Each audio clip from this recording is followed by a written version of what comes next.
The last time I was at the gas pumps, I'm trying to fill up the tank, and every couple of seconds it just pops off. It cooks about 3/10 of a gallon and pops off. I had to hold it really slow to fill up my tank. Even then, the pump still clicked off on a regular basis and really drove me crazy. I actually went from pump to pump to pump because I thought it was the pump, but it's not. It's the car. And usually, when that happens, it's some kind of a blockage of the vent to prevent that gas from pushing it back up the nozzle and back up the filler tube and shutting off the pump automatically. Hey, it's a great feature, right? It prevents a lot of spills, but man, what a pain in the ass. Sometimes I just find it really hard to believe that I just can't get out there and do all the fun stuff that I want to do because something else always needs attention. So let's slide under there and take a look at that vent tube. So here we are under the car, and this is the filler side. All right, and you can see that the fill hose is here, goes into the tank right here, follows this path right along through there. This guy right here, and that has nothing to do with the problem 99% of the time. On the other side of the car is the vent tube, and the vent tube starts here, goes through there, follows along that silver tube way up there, and then as it passes the pipe, we got some pretty obvious damage up here. Looks like the pipe was touching right here, and this is the fresh air tube. This is not the vent, so don't confuse yourself. This is the fresh air tube. This fresh air tube comes from here, the canister that's in there. The fresh air tube comes out, travels this path up here, and then all it does is goes up, and then it's got this curve and dips down for fresh air. So that's destroyed. This hose was replaced once already because the plastic hose got damaged by the exhaust again. So I put this hose in there, but it's kinked flat. I mean, it is pretty much flat. So there's no venting going on. And of course, we got some touching going on right up here. So what I got to do is I'm going to loosen this bolt. I'm going to loosen those bolts right down up there so I can move this pipe out of the way and then see what I got to do to fix and reroute things up here to make sure that this pipe doesn't do the same thing all over again. Okay. Oh wow, look at that. You see that crushed place right there? I'm sure that's what's going on, so let's go fix that. Fresh air hose is closed off as well, so we're gonna just open that pipe up. See that? It's closed right off. So we're just gonna cut that off, and so we'll get fresh air.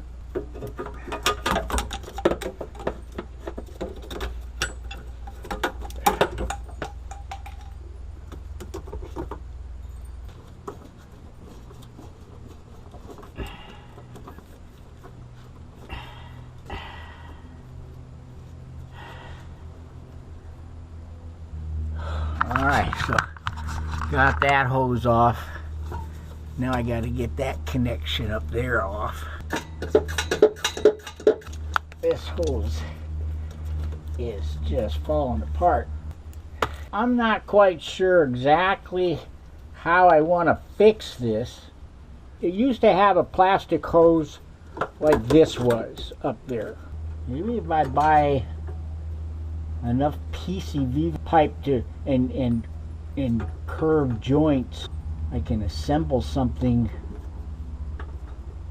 that all I need is a couple of pieces of small hose to make the connection there and there. The only thing left for me to do now is to get out from under this damn thing and go to the hardware store and buy a bunch of parts and pieces. I got glue, PCV glue and everything else, and you know, I'll look at whatever they got, and I'll see what I can do to bring home an assortment of things to try to fabricate something, because that's the only way this is going to go back together and last for a long time, right? So I got to put some time and effort into it. Okay, so I've gone to the store and bought all the parts I need. I got a 90-degree coupler for PCV pipe with a 1/2-inch ID.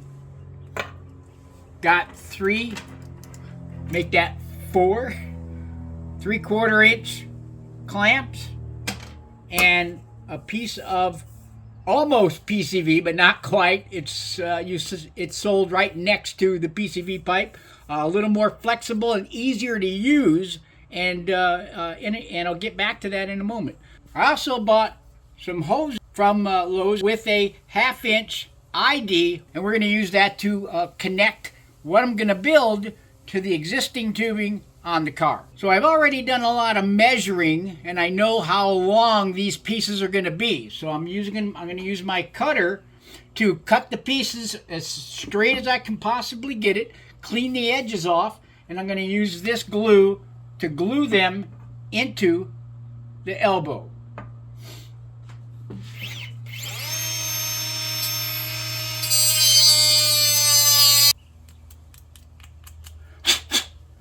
Alright, there we go. And this piece will be glued into that hole. This piece will be glued into that hole. These two pieces of tubing are one's going to go here. One is going to go at the top. Clamps are going to go in place. Actually, the clamps are easier if you put the clamps on the hose first, because it's a rather tight fit. Get that down in place. Do the same thing with the other piece, wherever that ran off to. Where the hell did it go? Oh, it's on there. Yeah. And this is the unit that we'll be using to slide in there and replace the damaged parts. And we will wrap this once in there. Once in place, we're going to take some of this, cut it to length.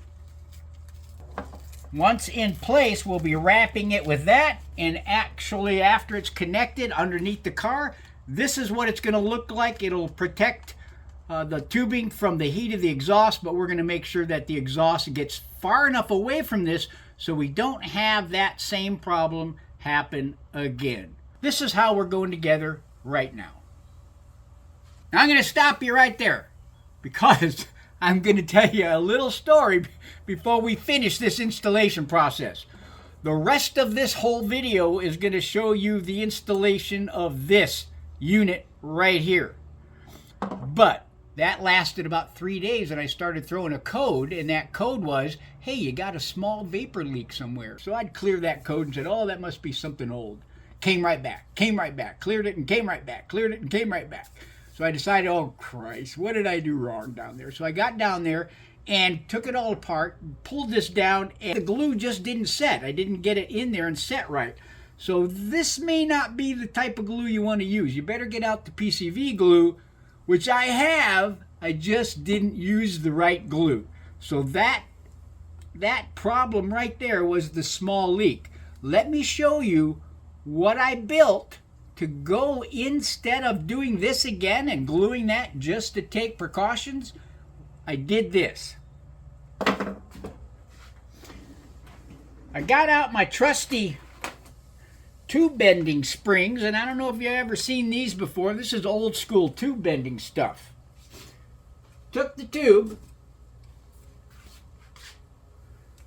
slid it down inside like that, and got the heat gun out. We got the heat gun going, and I'm starting to bend. I want to try to get a nice clean bend here, and then let it cool so it stays where I want it. It's flexible enough to now work with. We're going to cut it to length and add the two hose couplers to it.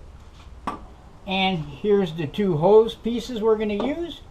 We're going to attach one to this side, attach one to the bottom,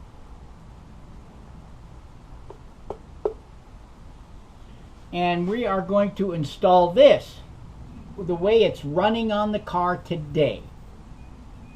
The rest of the installation process is exactly the same, but be rest assured that what I have in place is this piece and not the piece I showed you before. So let's get under there and finish this job off, take it to the gas station, and watch the magic happen. What you see up there now is that you got the connection, and this is zip tied to the block. This is zip tied tight to the block to hold it in place. We've got the fresh air vent hose attached and secured by that zip tie right through there. We've got the wire that was kind of stuck to the mess.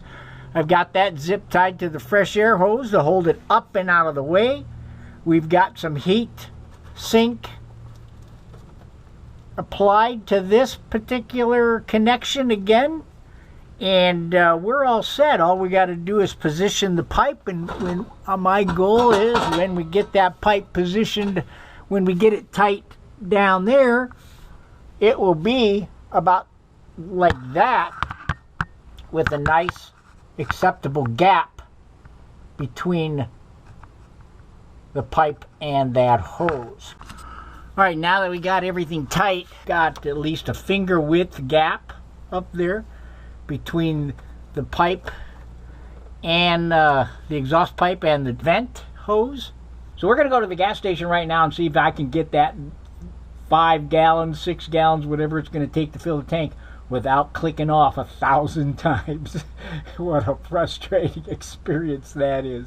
So let's clean all this thing up, get the car back on the ground, and get over to the filling station. I'll meet you there. All right, here's the big test. Let's see if we can fill this tank correctly now that we went through all of that bullshit, right?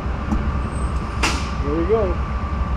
Should take about 5 gallons without clicking off. And if it does, we're home free. So far, so good. We got 1 gallon in.